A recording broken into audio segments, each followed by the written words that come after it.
I'm Charlie, and this is Munching Around Milwaukee. Munching Around Milwaukee is a podcast where we talk with local chefs, restaurateurs, foodies, and food influencers about the great, vibrant food scene we have here in Milwaukee. So today, my guest is Ben Crevensten. Ben, good morning. Nice. Actually, it's good afternoon, isn't it? It is now. All right, so we're in the afternoon. So Ben is the head chef at Barnacle Buds here in Milwaukee in the Bayview area on the KK River. And one of the weird things about Milwaukee is we don't really say the whole word. We instead of saying Kinnickinnick River, we say the KK. We say Tosa for Wauwatosa.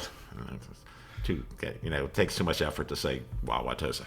So anyway, Ben has an extensive career in the food scene here in Milwaukee, a lot of culinary experience. So we'll talk about that and how we'll lead up to Barnacle Buds. Mm-hmm. But before we do get started, since this is Munching Around Milwaukee, Ben brought a few things for us to munch on. So why don't you show us what we got there, Ben? So we've got some smoked trout dip. This is something off of the Barnacle Buds menu. It's a new thing we put on this year. It's trout straight from Susie Q Fish Market, which is out in Two Rivers. Okay. So it is Wisconsin trout. We bring that in. It's just the typical mix of... and we got some crackers and celery. Cream cheese, mayo, some veg. Good stuff. We top it with herb oil. We top it with green onions, parsley. Serve it with crackers and celery. The good stuff. And then we've got some tomato sandwiches, which is one off the repertoire from some of my restaurants in the past. Just a good, nice southern snack. I have an affinity for southern food. These ones are heirlooms marinated in oil with some dill and parsley and chive. And then we've got pickled ramps on top and a ramp mayo since it's spring. Ooh, okay. So yes. So thank you very much for supplying. So I'm going to take a couple of crackers. Oh, you're the guest. You go first. Oh, you're good. Go ahead. Just grab one of these. All right, if you could grab me one of them. Of course. All right. And I'm going to take a couple crackers. And I guess I should have a piece of celery. And then I'll take the trout dip. Trout dip. I'll bet this is better than the trout dip I get at Metro Market. We would hope so. I'm just going to go for celery for now. I was watching you put this together. Mm-hmm. I'm ready for.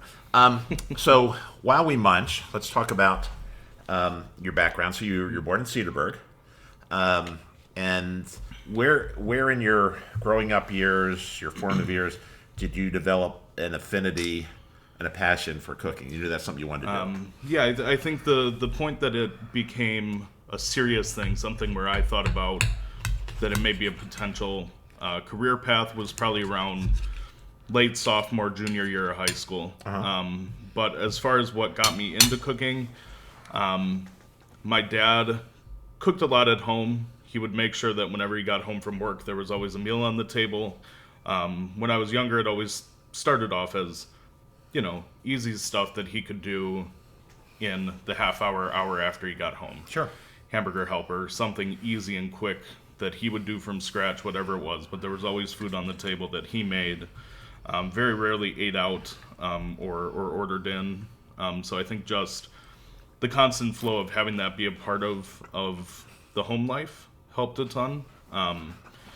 And my grandma was big into baking, and she did some cooking as well. It wasn't the typical sense where there were really a ton of...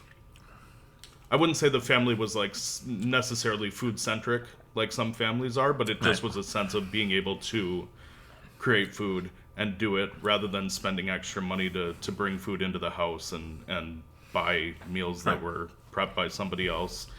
And then later on, one of my childhood best friends, his dad was a chef. And up in Cedarburg? Yeah, he had places all over. His Vinifera, where Balzac was. Oh yeah, was his original. Oh. So Vinifera was his, and his family had what was it called? By the Sea, of the Sea. I don't 100% remember the name. But some Milwaukee spots that people really knew about, and then we'd be hanging out at their houses, and all of a sudden his dad would bust in the door, and just the lure of the energy of as a kid what you think the chef world is. And I think that played a big influence into my interest as a young kid. He also was the first one to say, hey, don't join this industry. And then on the flip side was the first one to hire me.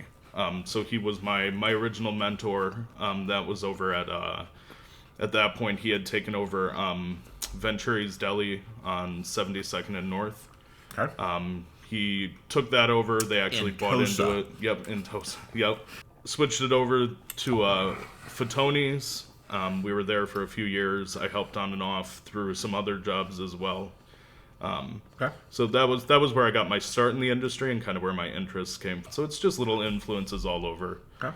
Who were your, besides your friend's dad, who else would you say were your mentors or someone working alongside of over the years that you say, I learned a lot from this person? It's kind of funny because he was probably the only one that was really a true mentor. Then again, after that, I went up to Port Washington. I worked at Twisted Willow on their opening staff. I actually started in their front of house just because their kitchen didn't have any space, so I was just waiting it out. So I did work under Dan Wilkin, who is family of the Packing House family. Sure. Down by the airport. Yep. Dan was great. He did kind of an executive chef and ownership role there.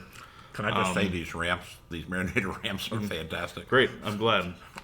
They are they're from last season, so they have had their They're time a year old? No. Dan was a very opposite influence, very soft-minded and gentle and pretty calm.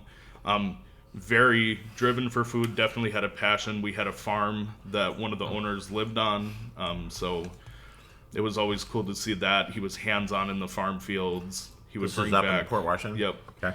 He would bring back loads of fresh product every day in summer from the farm. So it was super cool to see not just the in-kitchen chef, but the chef that's out there doing the growing, the field work, paying attention to the plants themselves. We're growing all our stuff. Non-personal mentors, people that I didn't work with. I think the biggest person for me was probably Anthony Bourdain. Less on the food side and more on just the vision of the industry. Understanding the industry, understanding all the ins and outs, being very self-critical. He himself would tell you that he's not a great chef. Right. It was more of his voice and his outlook and his influence on the historical and personal side of the industry that I think was big. He's still on Food Network and other CNN or wherever he's on. Maybe it was CNN. But you come across it all the time and you watch it and go, it's as fresh today as it was when he did 10, 15, 20 years ago. You talked about some of the places. So you eventually make your way down to Milwaukee. Yep. So talk about some of the places some of your favorite places you work leading up to your places in Zocalo and the Collective. Yeah, so I took over, I took a sous chef position at a nightclub and restaurant called Ugly's. It was on 3rd Street. At the time, 3rd Street was kind of, when they wanted to go eat before a game, that's when people would go eat. It was a lot of quick food, less attention to detail, more just stuff you could get out in high volume. We started on the path of kind of making that change to at least our kitchen. And then when I fully took over, we pressed even harder into that, trying to create a dining space that people want to go to any day of the week, eat, have a reason to go, have some dishes that that people really gravitate towards, rather than just thinking of 3rd Street as the let's go before a game. So I spent 4.5, 5 years there. So I was there that whole time, made a lot of good connections, a lot of friends. We did a lot of work trying to create casual dining, but having the process behind the food still be in-house, high quality. So this is right as the Milwaukee food scene is starting to ramp up. Yeah, I'd say it's probably a few years into the big ramp up. So I think there was just an interest. I think that it was hitting at the right time where people were starting to think about food more, rather than just a commodity. They're thinking it more of an experience, wanting to go find things that are high quality, caring a little more about what places are serving. We rode that as best we could there. You still get the struggles on 3rd Street that people just really don't come out down there unless there's events. But then 2019, Michael Vitucci came and bought the business. And myself, the general manager, and my kitchen staff were the only people that got brought over. So we had done a good enough job and gotten good enough feedback from the old owner when he had his talks with Vitucci that Mike wanted to keep us on and see what we could do. So we did that I was there for their first about year and a half. And that's when my talks of opening my own spots started up. Okay. Let's talk about those. You had Meat and Company. What a great name. Yep. And that was in the food truck park. That started as a pop-up over at the Box in Wisconsin. So I'd say about a year we did just pop-up service 3 nights a week out of the Box. Did a bunch of different events with different places. Enlightened Brewing. We did a few different events with them, which was great. So I'm one of the products of their many pop-ups that they were able to help get started during their time. And then Gathering Place Brewery, we did a handful of events with them as well. But we were talking about this a little earlier, you were featured, or one of your sandwiches was featured as, so it's the new killer sandwich in the Milwaukee Sentinel-Journal from Meat and Company. So why don't you tell us what the killer sandwich was? Yeah, so the sandwich that made the cover photo, the cover spread for the dining section was, we called it the lunchbox. It was a griddled mortadella sandwich with cabbage and our house vinaigrette and some cheese, and then Zapp's Voodoo potato chips on top. And again, it was an homage, a play off of a sandwich from Turkey and the Wolf down in New Orleans. The fried bologna. The fried bologna, and it did extremely well. Yeah, got the dining section cover. We got onto Duke's page and stuff. It was just a cool focal center point for our business. And then you eventually transitioned to did you have both Hot Wax and Meat and Co. at the same time? Yeah. So we did that year of pop-ups. Right after that year, we had the 3rd Street Hall was being built. We were one of the first people they asked to come in. Newlands was building the Feed and Flour in Bayview. They asked us to come in there. Zocalo wanted us. It just all hit at once. All these places. And it just so happened that the Feed and Flour wasn't quite ready to go yet. So that's how we ended up at Crossroads. Because it's one of their properties. They had a space open, so we moved in there. And then Zocalo had also reached out around the same time. They were like, we have this incubator program. It'd be great to have you guys come in and take one of our trailers and see what you can do with it. So we did start both roughly at the same time. The reason Hot Wax happened is because there was already a concept at the Crossroads that was kind of sandwich forward. And so instead of trying to figure out where we could fit in a sandwich concept that was kind of deli based, we just said, hey, we'll kind of create a brand that fills a spot you don't have. And that's where the burgers came from. Nashville Chicken has been something I've worked on since the Uglies days.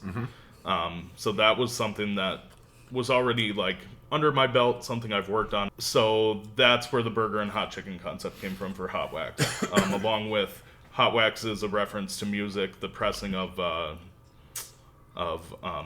vinyl records. All right, so Hot Wax I know was good. We lived not that far away. Whenever we went to the Oriental Theater, stop in the Collective, of course. And I know that we had stuff from Hot Wax. I know we had stuff from, all the different places. We tried them all. It's a great place. Nashville Hot Chicken was something that hit a boom. It just was one of those trends that people really liked. It was something that, lot of places didn't do well, and it was something I really wanted to try my hand at. And that's where my interest in it sprung from. Around the time that we opened the two locations with their brick and mortar spots was around the time that Foxfire decided to close their food truck. Foxfire was a very popular Nashville Hot centric food truck. And when that went out, there wasn't a ton of places to get a product that was good. So we had an interest in being able to deliver that for people. And it was fun to do it. It was fun to create a whole new brand for Hot Wax and do something different than just having two of the same spots.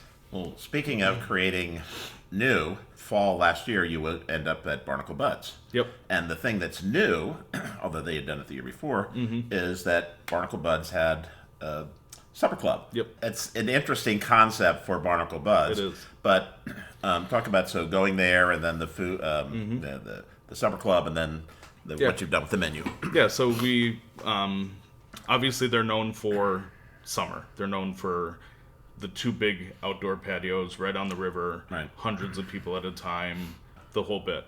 And they decided the year before that they kind of wanted to try and continue through winter, and there was some interest in doing something a little more high-end. They need a reason to be able to draw people back. If you've been back there, the drive back is a quarter mile just to get to the parking lot, and then you have to walk all the way into the restaurant, Yeah.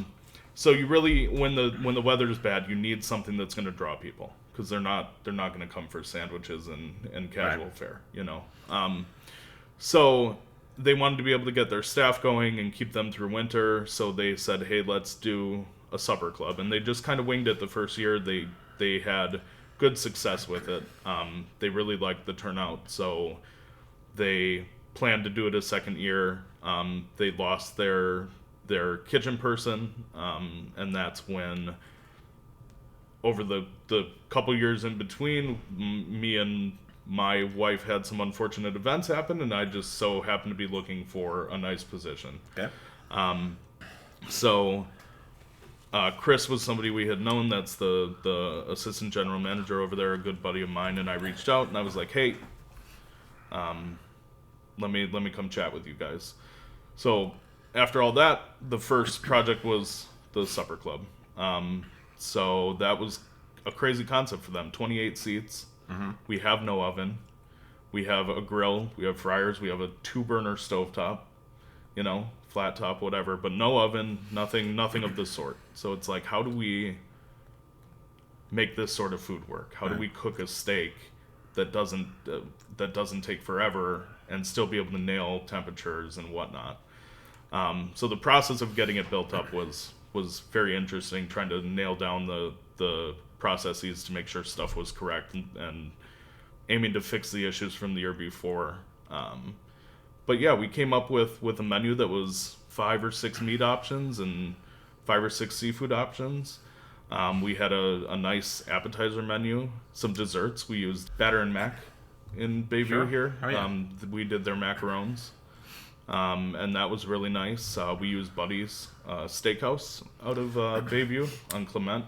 Supper clubs are very big in Wisconsin. You drive up and down, you can find a supper club. Just kind of throw a rock and you hit a place. But it's for Barnacle Buds to do that and to do it with some success is a major accomplishment. So you should feel very good about that. It was super fun.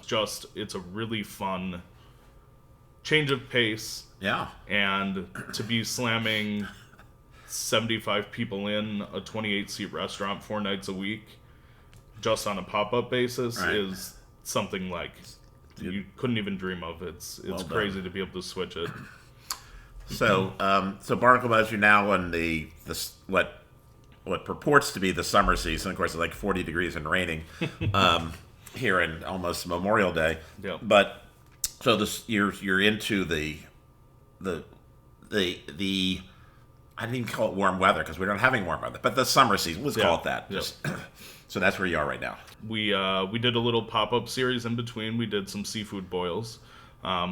Generally, they do a big event, a ticketed event where they do a big seafood boil. This year, we decided to just stick it out through spring and do seafood boils for the springtime, and during that time we made our menu adjustments for summer, and we just released the full summer menu 2 weekends ago.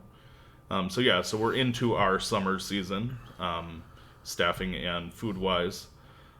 So like I said, the fish dip that I brought is one of the big changes we made.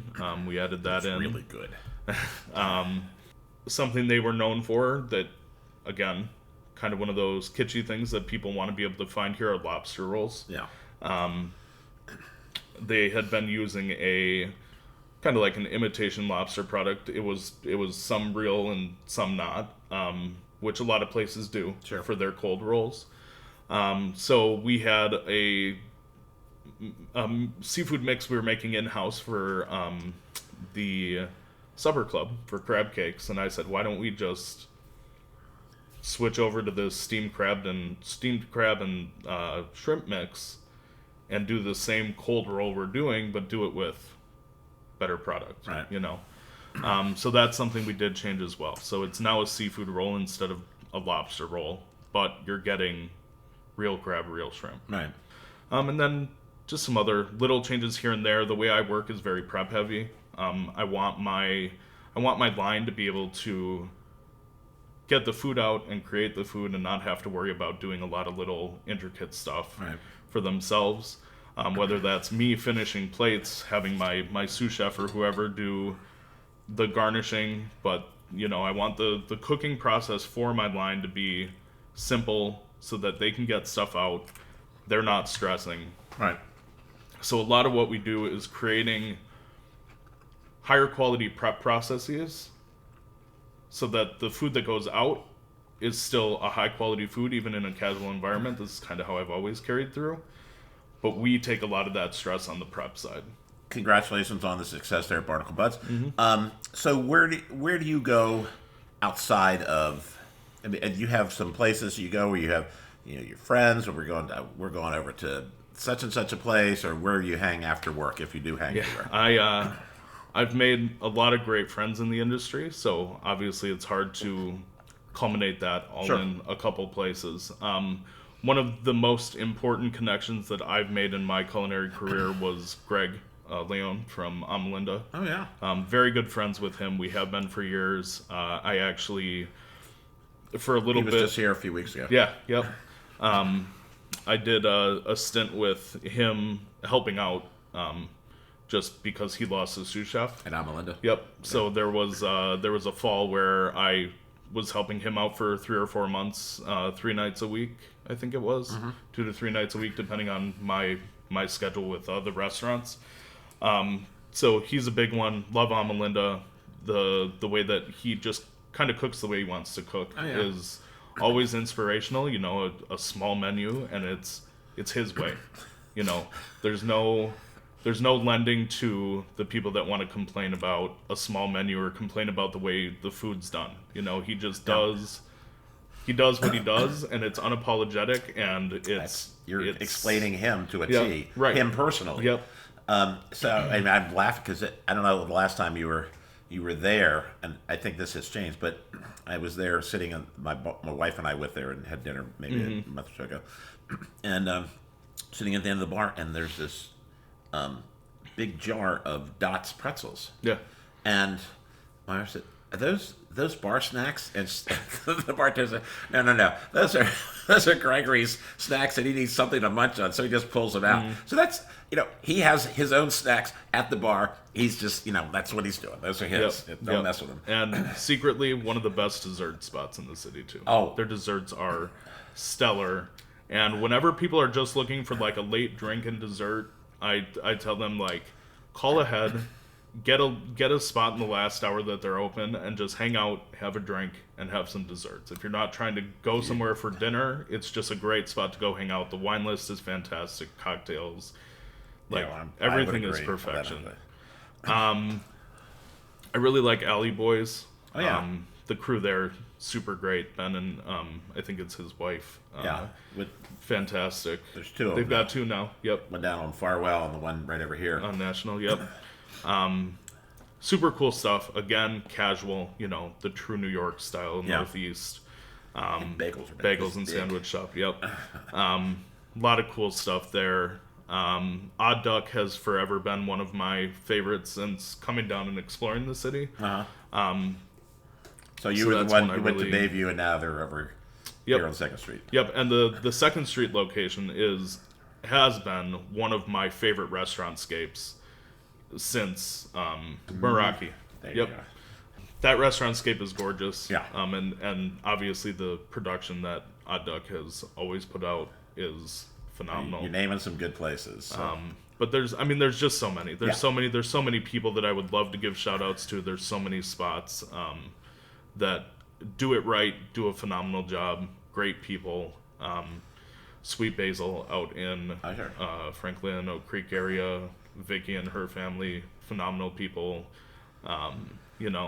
It's everywhere. And I think you're explaining or you're describing the Milwaukee food scene. Yep. How these places have just kind of come, and then it's not only the food, it's not only the place itself, but it's the people and how everyone interacts and how, a lot of them said, we don't really compete with each other.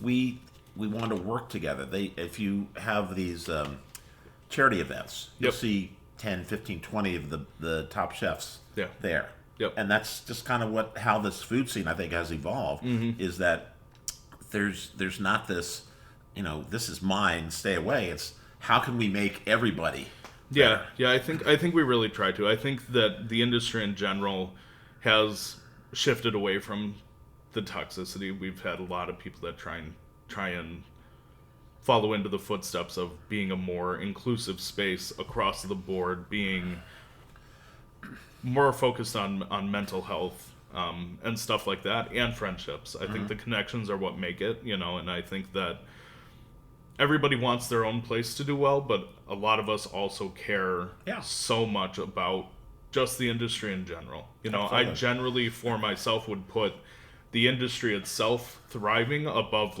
my personal success. I just want to see Milwaukee grow as a restaurant scene, and I want to see people be able to follow their dreams and do things and put Milwaukee on the map. It's heading that direction. So we're very pleased that we moved here about 15 years ago, and the difference from we first moved here to today is really night and day. And I couldn't be more pleased to live in a city where I can say we have a great food scene. We have a lot of really, really good restaurants, and even some of the ones that are kind of medium, you go, I'd go back there again. There's just a sense of we are a great place. We're just not throwing stuff out there and saying, if you like it, great. If not, no. And it's. I think the vibe of Milwaukee as a city helps perpetuate that, because if you go to like a high energy city like New York, or Chicago, there just is the personality of people is going to create that space and how you feel in whatever industry. And I think that the per se laid back Midwest vibe of Milwaukee helps the restaurant scene be a little less stuffy than your typical high-end restaurant scene. Absolutely. And I think that's great. It's nice to go to a good restaurant where you have good food and you can park and you can get around and you don't pay an arm and a leg. So it's not to like. So anyway, well, Ben, thanks so much. Yeah, of course. Thanks for having me. You haven't touched anything yet. We're going to eat after we finish here. But Barnacle Buds, if you're in Milwaukee, on the KK River on Hilbert Street. Yep. Hilbert Street. You kind of got to have a GPS to get there, but it's worth the traversing down through Bayview. So thanks so much for supporting Munching Around Milwaukee. We do this show each week with one of our great chefs, restaurateurs, foodies, or food influencers, and we talk about, as we've just done, the great food scene we have in here in Milwaukee. So until next time, thanks for watching.